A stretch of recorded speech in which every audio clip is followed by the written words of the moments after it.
La mission La Voix du Saint-Esprit présente une nouvelle génération de messages bibliques qui sauvent encore.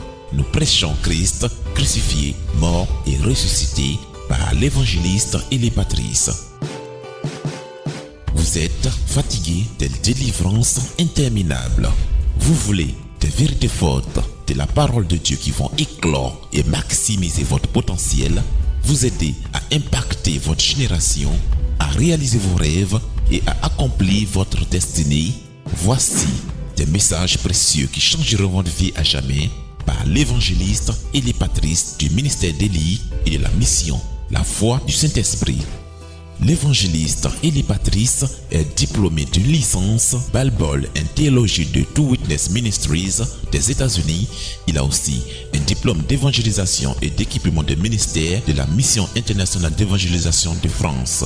Il exerce le ministère comme missionnaire évangéliste, maître de conférences à travers des séminaires de formation, d'impact, de renforcement des capacités, des croisades, des retraites spirituelles et des publications d'ouvrages à succès. Préparez-vous donc pour la transformation, préparez-vous pour une vie victorieuse. Votre degré de connaissance de la vérité déterminera votre degré de liberté et de réussite dans la vie. Votre situation dépend de l'enseignement que vous recevrez et qui moule votre mentalité. C'est l'ignorance qui prolonge les souffrances.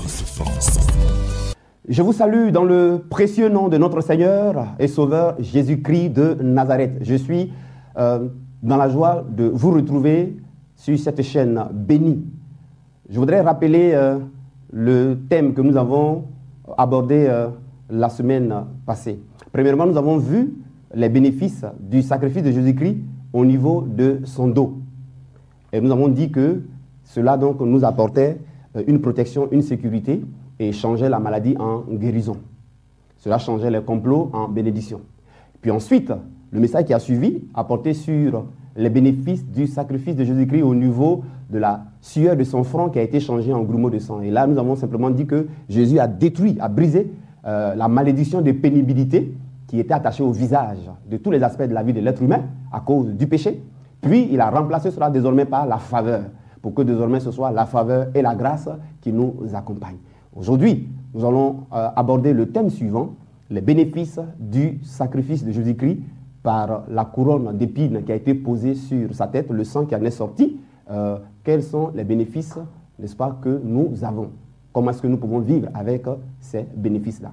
Bien aimés frères et sœurs, n'oubliez jamais pourquoi Jésus était tant attendu depuis l'Ancien Testament et puis il était annoncé. C'est parce que simplement il est le Sauveur qui était attendu. Avant son arrivée, tout était difficile, tout était à espérer. C'était l'espérance. On dit il va venir, il va venir, il va venir. Il y a quelqu'un qui va venir, il va faire un travail. Quand il va faire ce travail-là, ce que vous vivez maintenant, vous ne vivez plus ça. Les choses vont changer dans votre vie. Voyez-vous? Donc, Jésus, il est le Sauveur. Alors, tout ce qui était annoncé dans l'Ancien Testament, lui, il vient, il accomplit au moyen de son sacrifice. C'est pour ça que son sang n'a pas coulé en vain. Chaque goutte et les zones où ça a coulé là, ça a fait un travail rédempteur. Et alors, ça nous a établi déjà. Pas au futur, mais c'est déjà fait dans des privilèges énormes. Il suffit seulement de les comprendre et de vivre avec. Alors votre vie ne sera plus jamais, jamais la même. Attendez-vous donc à quelque chose d'extraordinaire à l'écoute de ce message. Votre vie va être impactée. Vous allez connaître des prodiges, des miracles, des transformations. Je vous le rassure. Alors, nous allons donc prendre nos Bibles et lire dans le livre de Matthieu chapitre 27, versets 29 à 30. Matthieu chapitre 27, le verset 29 à 30 qui parle justement de ce bénéfice-là. C'est caché, hein, mais ça va seulement être dévoilé, révélé par le Saint-Esprit. Alors Pilate leur relâcha Barabbas et après avoir fait battre de verges Jésus, il le livra pour être crucifié. Les soldats du gouverneur conduisirent Jésus dans le prétoire et ils assemblèrent autour de lui toute la cohorte. Ils lui ôtèrent ses vêtements et le couvrirent d'un manteau d'écarlate. Ils tressèrent une couronne, verset 29, ils tressèrent une couronne d'épines qu'ils posèrent sur sa tête et ils lui mirent un roseau dans la main droite. Puis s'agenouillant devant lui, ils le raillèrent en disant « Salut, roi des Juifs !» Ils crachèrent contre lui, prenaient le roseau et frappaient sur sa tête. Amen. Alors, il faut qu'on se pose une question. Pourquoi cette fois-ci, c'est la tête? Pourquoi c'est la tête? Mes amis, lorsque un individu pêche, Vous comprenez? Il y a 7 aspects de sa vie qui sont touchés et détruits par la mort. Et chaque fois que nous nous retrouverons ici, un à un, nous allons, n'est-ce pas, dévoiler ces 7 aspects. On a vu le premier aspect, le dos. On a vu également le visage. Aujourd'hui, nous sommes en train de voir maintenant, n'est-ce pas, la tête. Et chaque écoulement du sang de Jésus-Christ dans une zone précise a eu pour rôle de briser la malédiction qui opérait là, au niveau de la tête. On retourne encore au commencement pour comprendre, dans Genèse. Dans le livre de la Genèse, au chapitre 1, Dieu va dire quelque chose. Verset 26. Puis Dieu dit, faisons l'homme à notre image, selon notre ressemblance, et qu'il domine sur les poissons de la mer, sur les oiseaux du ciel, sur le bétail, sur toute la terre et sur tous les reptiles qui rampent sur la terre. Dieu créa l'homme à son image, il le créa à l'image de Dieu, il créa l'homme et la femme. Et on voit le verset 15, Genèse chapitre 2, verset 15. Genèse 2, 15. L'Éternel Dieu prit l'homme et le plaça dans le jardin d'Éden pour le cultiver et pour le garder. L'Éternel Dieu donna cet ordre à l'homme. Tu pourras manger de tous les arbres du jardin, mais tu ne mangeras pas de l'arbre de la connaissance du bien et du mal, car le jour où tu en mangeras, tu mourras. Voyez-vous? Lorsque Dieu crée l'homme, il le responsabilise dans le jardin. Et à travers l'homme, Dieu s'attendait simplement à travers son représentant, l'homme, n'est-ce pas, mener à exécuter son projet, son plan. N'est-ce pas? Donc, Dieu s'attendait à diriger l'homme, son représentant, pour que l'homme puisse accomplir sa volonté sur la terre comme elle est dans le ciel. Voilà. C'est pour cela que vous voyez, il y a une certaine responsabilisation. Dans le foyer, c'est l'homme qui est le chef. Le mot chef parle simplement des têtes. Amen. Sur la terre, Dieu va donc mettre l'homme en position de chef, de dominateur. Parce que l'homme doit dominer sur tout le reste des choses que Dieu a eu à créer. Les animaux, les poissons, etc., etc. Voyez-vous? Mais il va se produire quelque chose. Lorsque l'homme va pécher, Adam, lorsqu'il va pécher, alors, lui qui était établi sur la terre comme tête, comme chef, parce que la tête signifie ceci. La tête, c'est quoi? La tête, c'est simplement le lieu de décision. La tête, c'est la direction.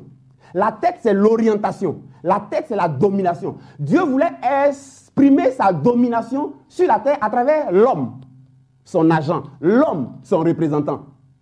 L'homme, donc, qu'il a responsabilisé. Dieu voulait donc manifester ses décisions à travers l'homme, qu'il a mis sur terre comme chef. Dieu voulait manifester sa direction sur la terre à travers l'homme qu'il a établi comme chef. Dieu voulait manifester son orientation, comment conduire les choses de la vie, les choses de la terre, mais à travers toujours l'homme. Quand l'homme pêche, voyez-vous, cette direction, n'est-ce pas, que Dieu doit utiliser, que Dieu doit manifester, ne peut plus se faire. Voyez-vous, c'est Satan automatiquement qui devient donc le directeur, qui se met donc à diriger. Lorsque tu pêches, Satan prend ton contrôle s'il ne te répand pas. Et donc désormais, tu deviens représentant de Satan. Et c'est lui qui conduit, c'est lui qui dirige, c'est lui qui oriente, à travers son agent que tu deviens désormais. Car on devient esclave de ce qui a dominé sur nous, si c'est le péché. Voyez-vous? Et donc le principe de direction des choses, d'orientation des choses, d'organisation des choses, le principe des têtes va être donc touché. Le péché a touché le principe de tête. Et ça fait que désormais, l'homme ne peut plus, n'est-ce pas, agir dans le sens de Dieu. L'homme ne peut plus agir dans le sens de la direction de Dieu, dans le sens des décisions de Dieu, dans le sens de la volonté de Dieu, dans le sens de la programmation de Dieu, dans le sens de la planification de Dieu, dans le sens du projet de Dieu. Mais au contraire, il le fait dans le sens de Satan, de Lucifer. Alléluia. Alléluia.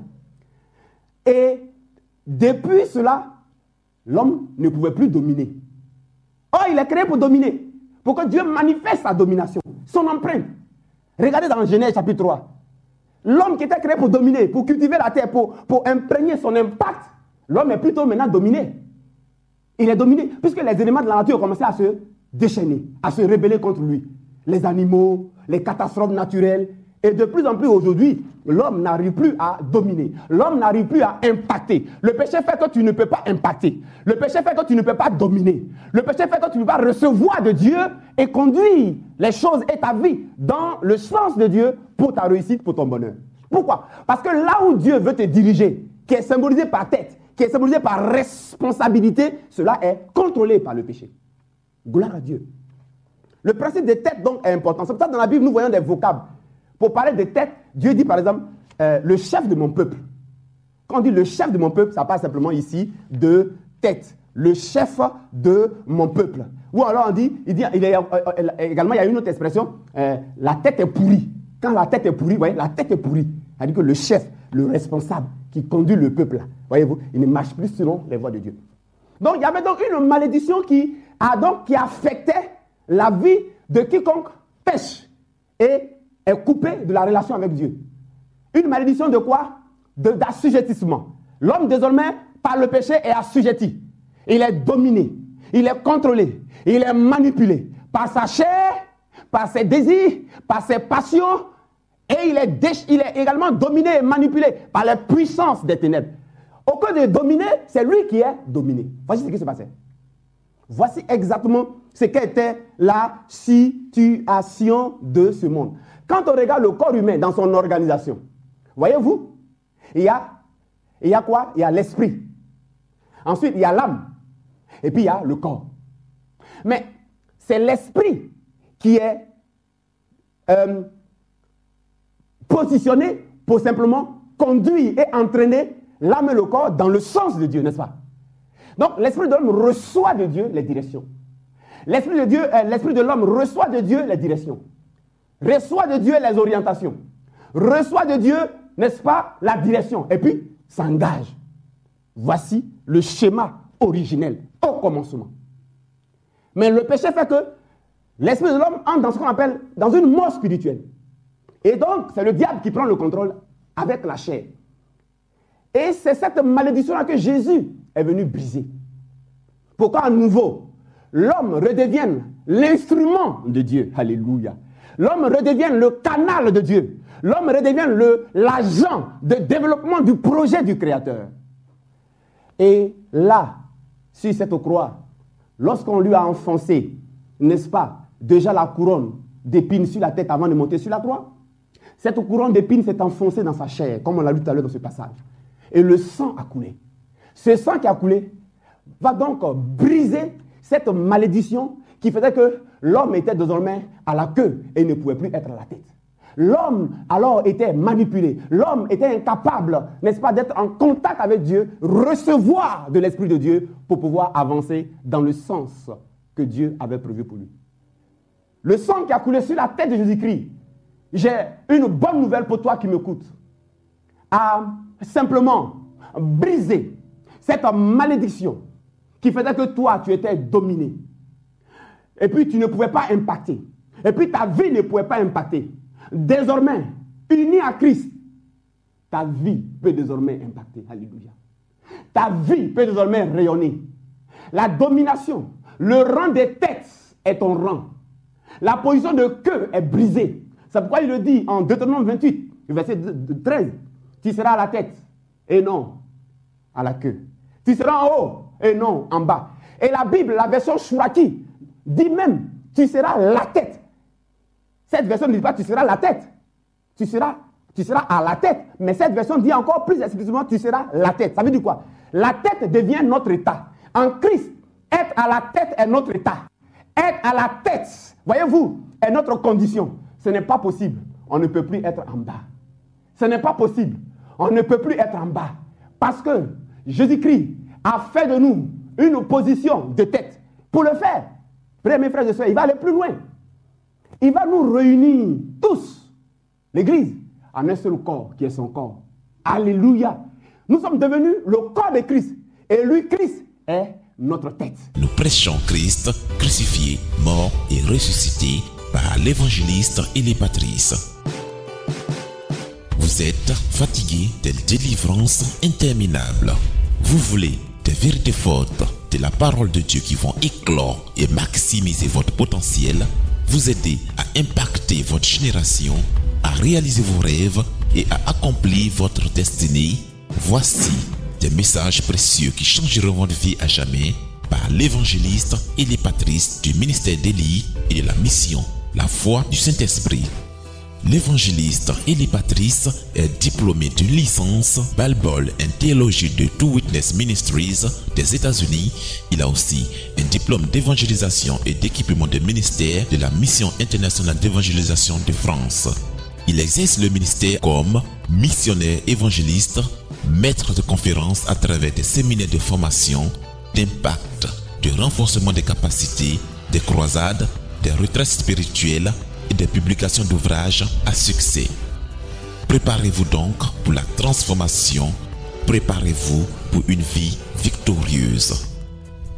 Votre degré de connaissance de la vérité déterminera votre degré de liberté et de réussite dans la vie. Votre situation dépend de l'enseignement que vous recevrez et qui moule votre mentalité. C'est l'ignorance qui prolonge les souffrances. Je suis l'évangéliste Eli Patrice de la mission La Voix du Saint-Esprit. Je vous invite à nous suivre à l'heure de votre transformation. À l'écoute seulement, vous serez guéris, vous serez transformés par la puissance du Saint-Esprit. Nous prêchons Jésus-Christ crucifié, mort et ressuscité. Dieu vous bénisse. À bientôt. C'est tous les dimanches à 17h15 et tous les mercredis à 1h30 GMT.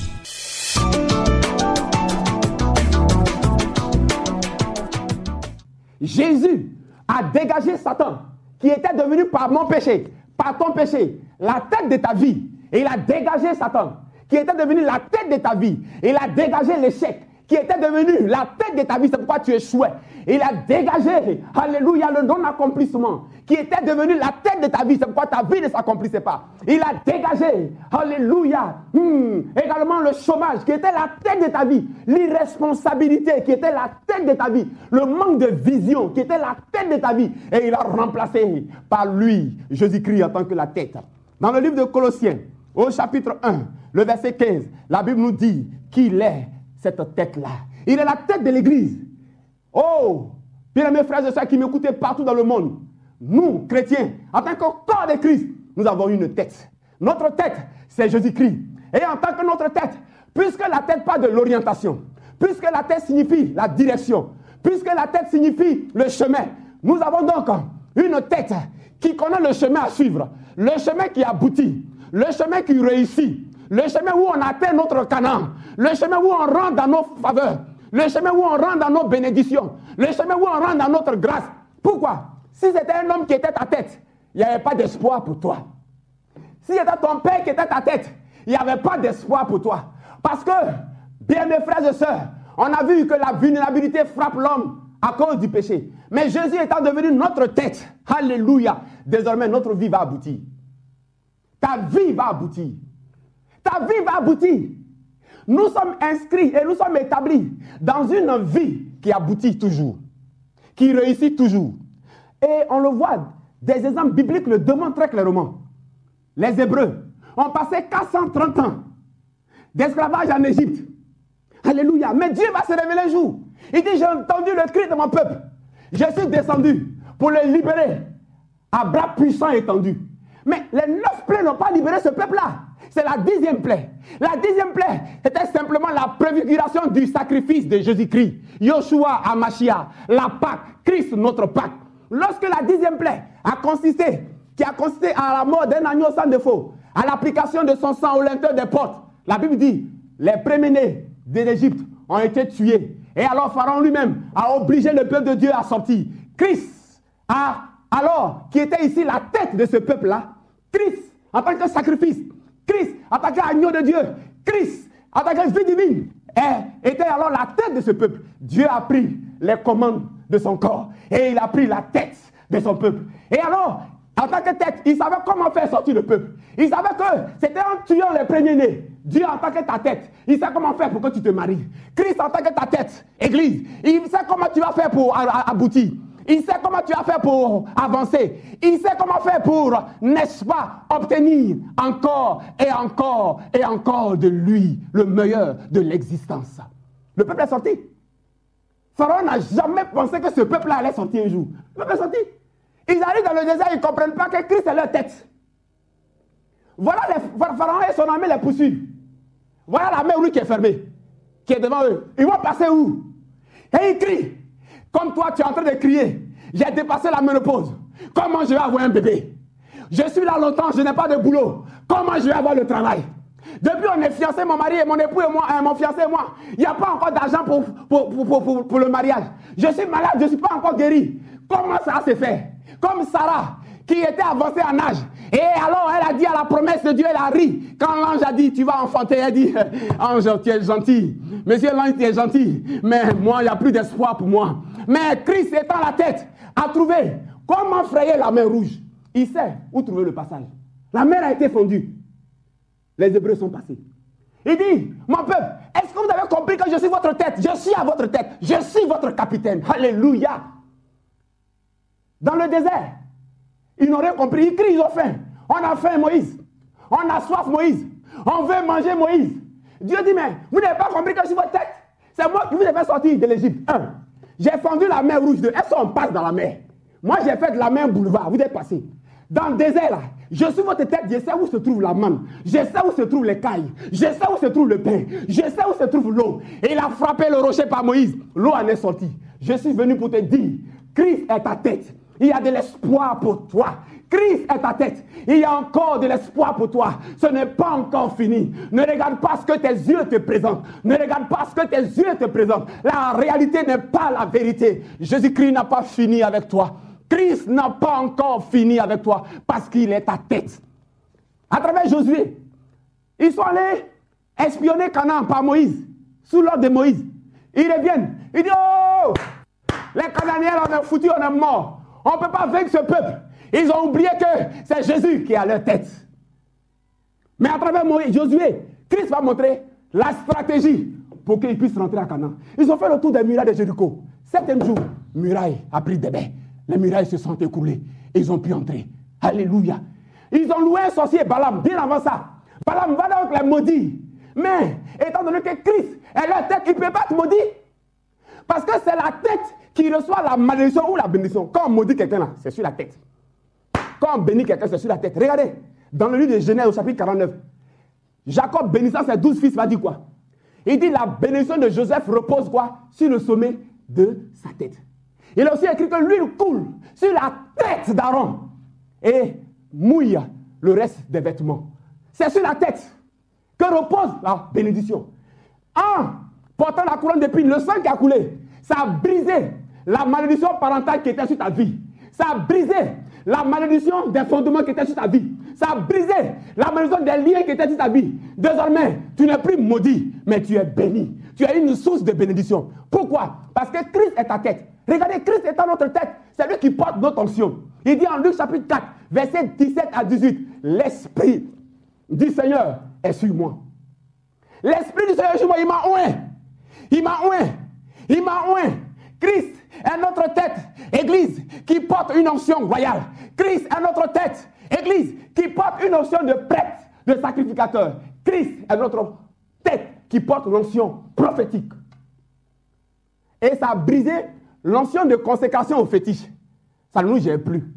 C'est pour ça que la Bible dit, celui qui est en Christ, Église, entend la voix de Dieu qui te parle. Celui qui est en Christ est une nouvelle créature. Les choses anciennes, les onctions anciennes, les consécrations anciennes, les directions anciennes, les programmations anciennes, les fondements anciens sont brisés.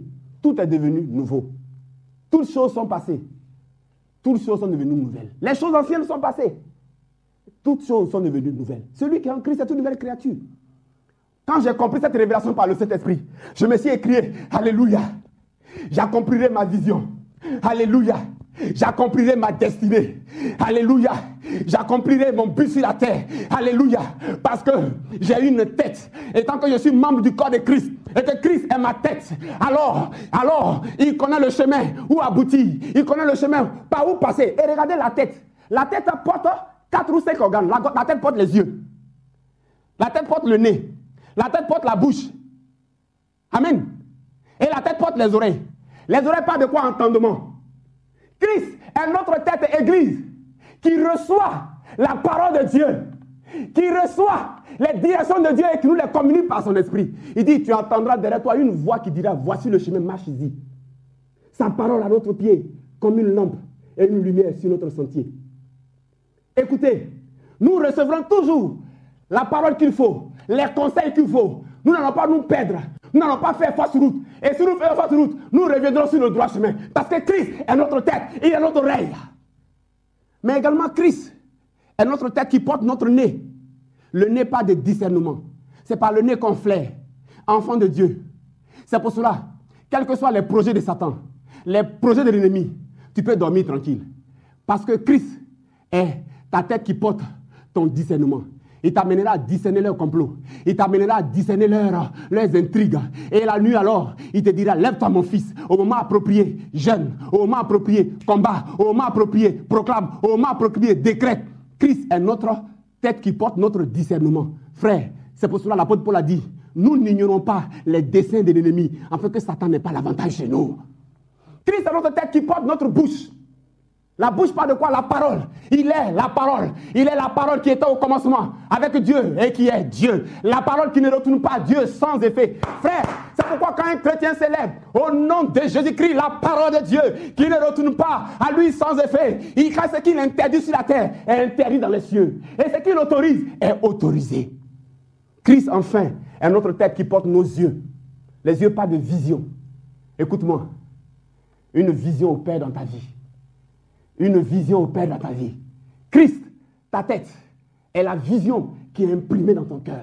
Tu ressens une pensée de faire quelque chose. C'est tellement une activité, c'est tellement un commerce. Ne doute pas. Cette vision, elle est révélatrice de Jésus-Christ en mouvement dans ta vie. Il dit, l'avantageux pour vous que je m'en aille, afin que le consolateur, l'esprit de vérité vienne. Christ est notre tête.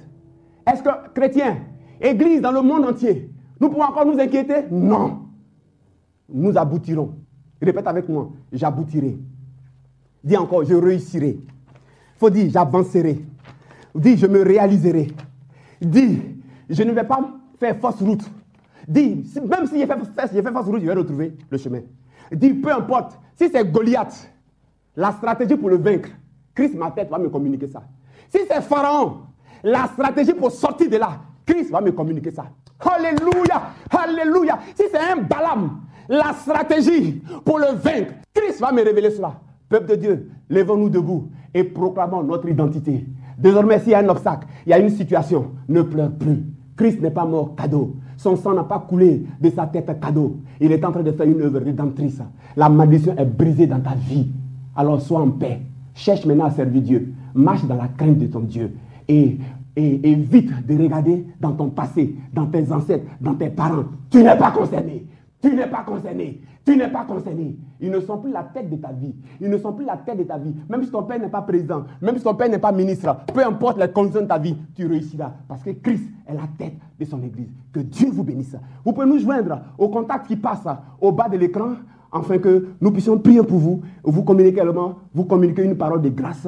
C'est pour cela que Dieu nous a demandé de parler, prêcher ce message. Que Dieu vous bénisse. J'ai été très heureux de partager cette bonne nouvelle avec vous, afin que l'Église comprenne ses bénéfices et vive dans ses bénéfices et arrête de crier comme un malheureux. Que Dieu vous bénisse.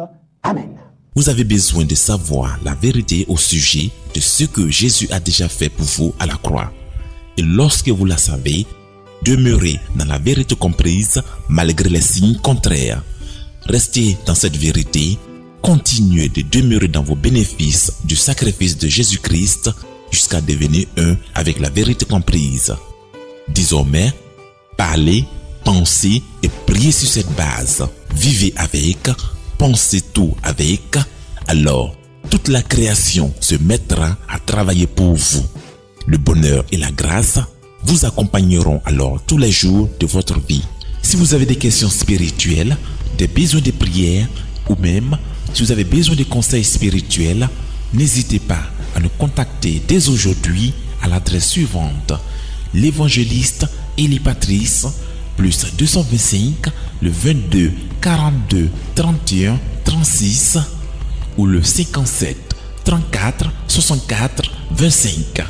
Contactez-nous à l'adresse suivante: eliepatrice596@yahoo.fr. Que Dieu vous bénisse. Désormais, vous pouvez suivre l'homme de Dieu sur Béni TV tous les dimanches à 17h15 et tous les mercredis à 1h30 GMT.